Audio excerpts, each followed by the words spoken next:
Thanks, guys, for that first carrier update this morning. It's time now to check in with our Washington correspondent, John Gallagher, on this Monday. John, thank you for joining us this morning. Sure, Kaylee, thanks.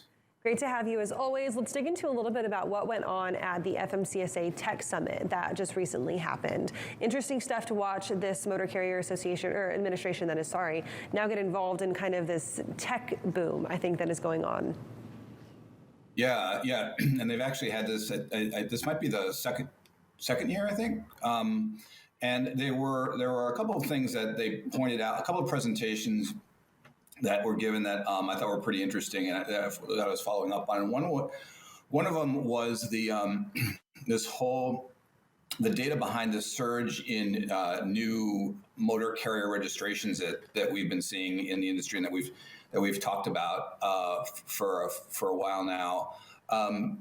The FMCSA compiles these new registrations in their it's called their Motor Carrier Management Information System.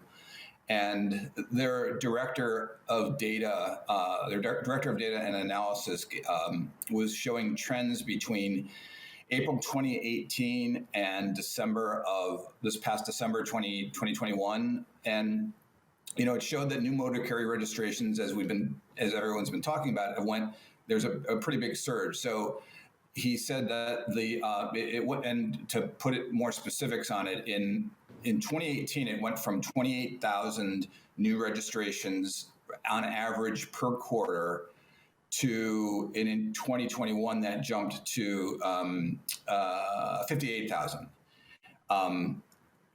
That's an average per quarter. So in terms of total numbers, that was like a jump of 112%.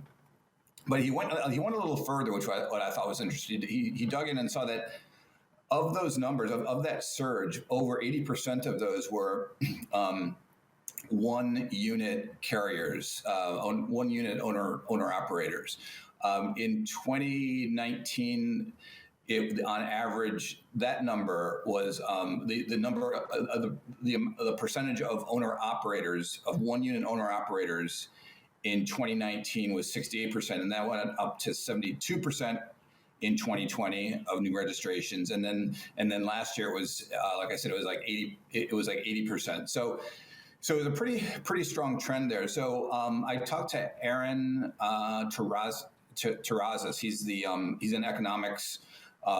He directs economic research at Coyote, and he's taking contrarian views on issues, sort of contrarian views on things like the driver shortage, where it's not, he said it's not really drivers. It's more about inefficiencies in the market.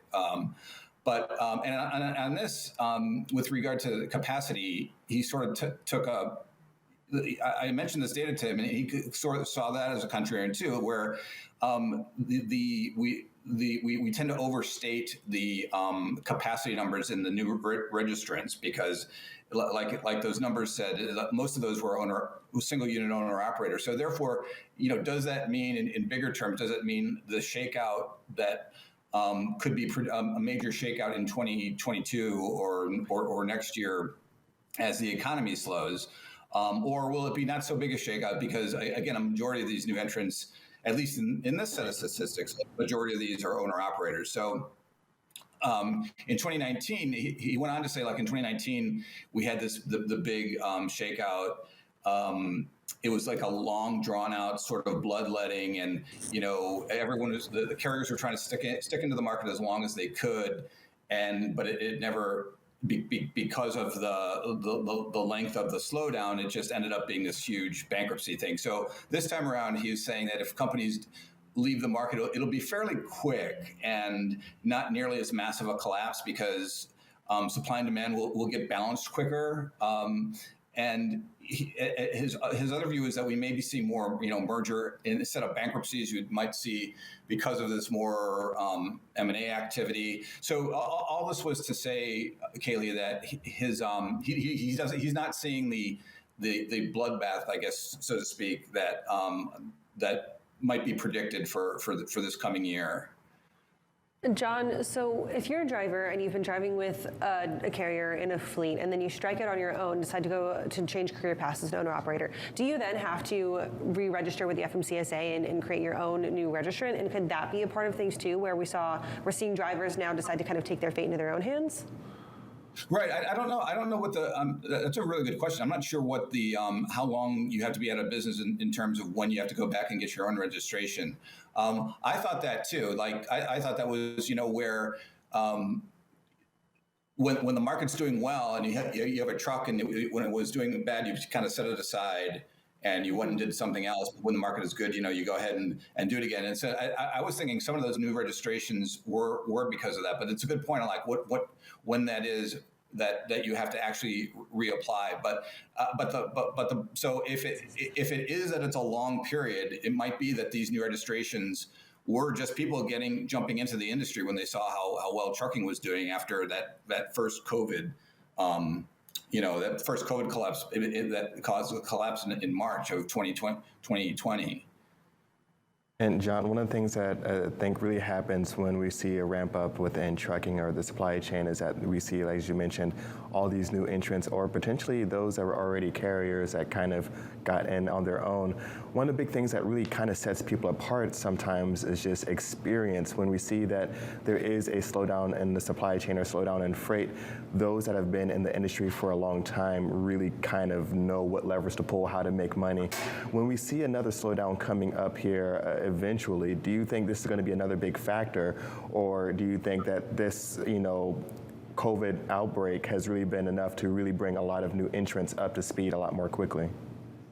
Yeah, it might be the former, because the other thing that Aaron had mentioned was when you have new entrants enter the market like this, it's it's sort of a last in first out thing, because the later you kind of enter the market, the more operating costs you have, because you've kind of entered late. So costs are going to go up because say you lease the truck at higher prices. So you're going to get hit harder when things slow down, and so you're going to want to exit quicker. So I don't. So that might be a factor there, Anthony, in terms of who are the ones that who are the owner operators that we see leave the quickest. And it might be that, and that's a factor too. The ones that have been in there, have more experience, might know the ins and outs better and know how to operate their business better. And those might be the ones that stick in longer, I think, as you said. And John, really quickly, let's also touch on this takeaway from the summit, talking about the electronic ID for drivers to have now and how that can kind of speed up roadside inspections, which I think is something that everybody always wants to happen, right? The quicker you get done with it, you move on. That's right. Yeah, exactly. And it was interesting that it wasn't noted, because I did a story on several of these upcoming high priority rulemakings that FMC was planning on, and this one was listed, but it wasn't listed as a high priority. So when they mentioned it coming up, I kind of checked into it, and it's basically having some sort of a tag or a device that every truck would have. It's not just a motor carrier based thing for roadside inspections. It's every single truck would be required in this proposal to have some sort of a device that allows a roadside inspector to target what's based on the information that's on that piece of ID. The roadside inspector could target carrier trucks based on that versus a total random thing, which is what happens now. Like, you might have a roadside inspector in a car going down the road. He sees a truck, and it might not even have to do with like seeing a brake light out. It just, they have a certain amount that they have to do, so they pull over a truck, and it's perfectly fine, and so they send them on their way. But in the meantime, they've wasted time for the truck driver and the roadside inspection assets time.